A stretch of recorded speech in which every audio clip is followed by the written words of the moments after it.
Well, hello, friends. Mark Holmes here. And as always, I want to thank you all for watching, commenting, subscribing, and being part of the Joe Boo Sports Report. Without you guys, as well as you ladies, you know that this literally does not work.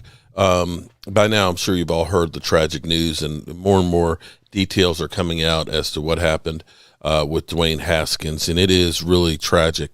What we know is that they basically were having a team building thing with Mitch Trubisky, Najee Harris, and the tight end, along with Dwayne Haskins.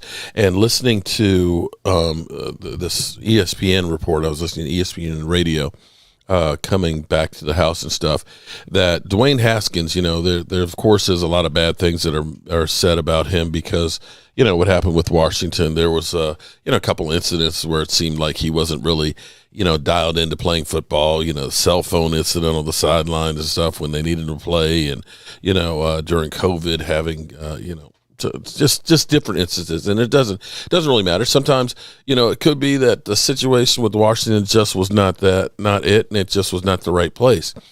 But it sounds like from what Mike Tomlin has said and the teammates have said that he was in the process of changing the narrative on him becoming a great teammate. He may have never become the great starting quarterback and had kind of started settling into his role of being the teammate.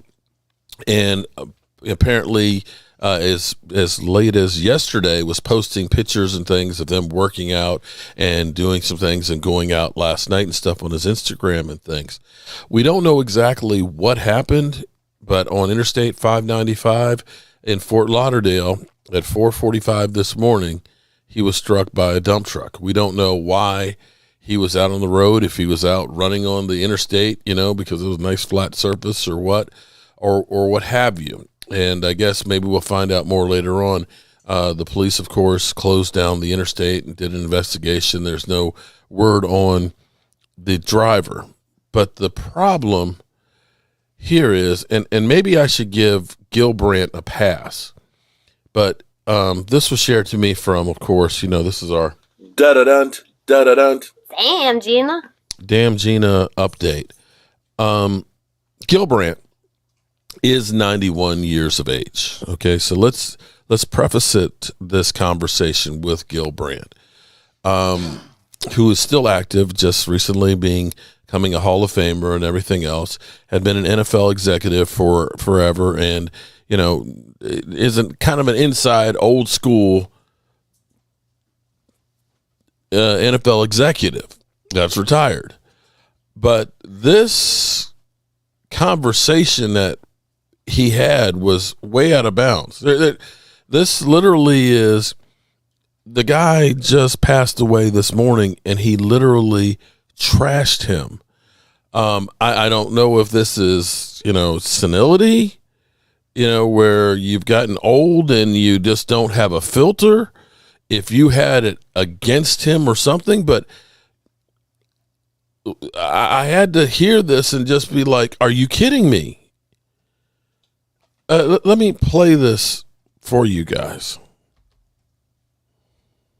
Got to know the young man a little bit, but also from a scouting standpoint, you analyzed him over the years at Ohio State and coming into the league with the Washington Commanders and then going to the Pittsburgh Steelers.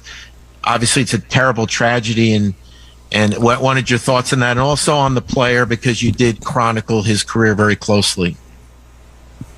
Well, Dan, I hate anytime anybody is killed or anybody dies. But he was a guy that was living to be dead, so to speak. They told him, don't under any circumstances leave school early. You just don't have the work habits. You don't have this. You don't have that. What did he do? Left school early. I always can remember this. We invited players to the draft, and he was one of the players we invited to the draft. And we were told, no, we're going to have our own party. His own party was a party at the bowling alley, charged him $50 to get into the bowling alley for his party. It was always something, It's one of those things. I'm never offside, but they keep calling me for offside. is what it is. So, it's a tragic thing. Anytime anybody dies, it's tragic. And especially when you're 24 years old and you got your whole life ahead of you. But maybe if he'd have stayed in school a year, he wouldn't do silly things. I mean, when you're jogging on a highway, on a road like that, that leaves it open, because I tell you, it's so. Guy has 2 drinks and he's just a little bit to the right side of the road, and gets hit and killed. It's easy to happen. Yeah, I want to just share this. This is a statement that. I'm just like, are you kidding me? The man just died, and all you have to say is, well, he shouldn't have left school early. He was living to be dead.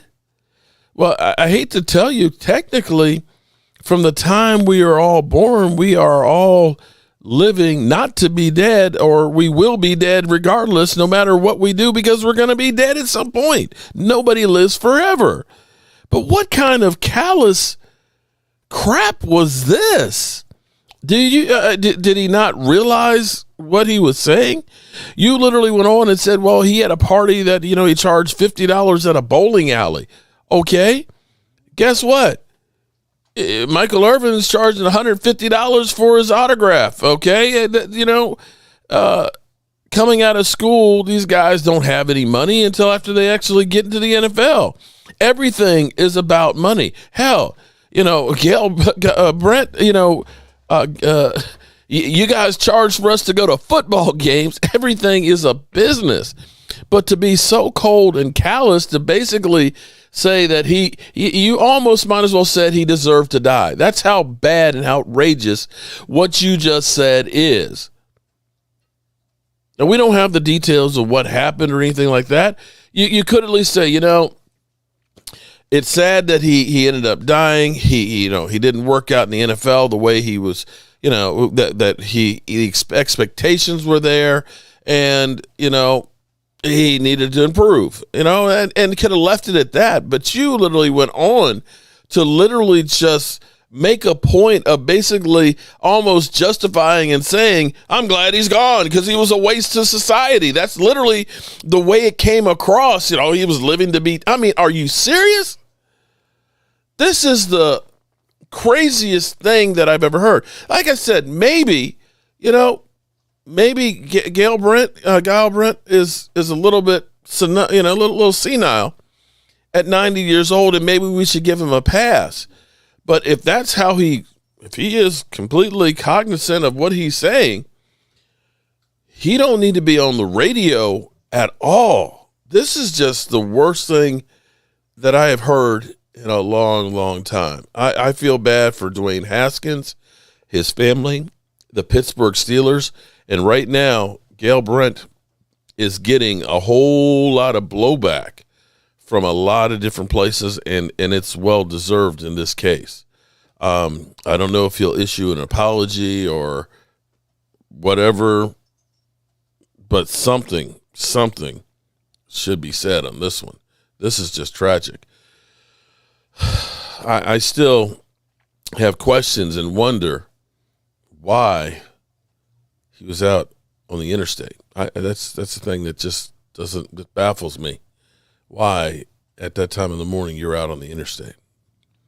We may never know. I hope you guys are having a good day, and